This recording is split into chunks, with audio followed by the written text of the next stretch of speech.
жерди толгон көрсөтөт. 2005-жылы мындан канча жыл мурун да, Тарых музейинин астында 600 орунду жерге поэзия кечесин өткөргөндө батпай калган эле 600 орунга. 2005-жылы. Анда ол жеке эмне кылып жүргөн эле? Анда сиз анда мындай. Бирок мага сапаттуу аудитория болду. Сага базардагылар келгендир. Көчөдөн өтүп бараткандар келген. Жок. Чарбашыл катандаштык деген ушундан болот дей. Ол жекең оперныйды толтурду, койго мен Спорт сарайы калды эме?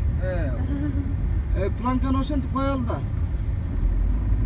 Эми баягы илгерки ошол чоң театрлар эмне үчүн курулган, жанагы ошол идеология жүргүзүштүн бир курал катары жүргүзүш үчүн, анан каяктагы бир жанагы сөз ушундай болуш керек деген идеалдуу чыгармаларды угуш үчүн элди айдап келип эле киргизип туруп анан угузуп атпайбы бардыгыначы.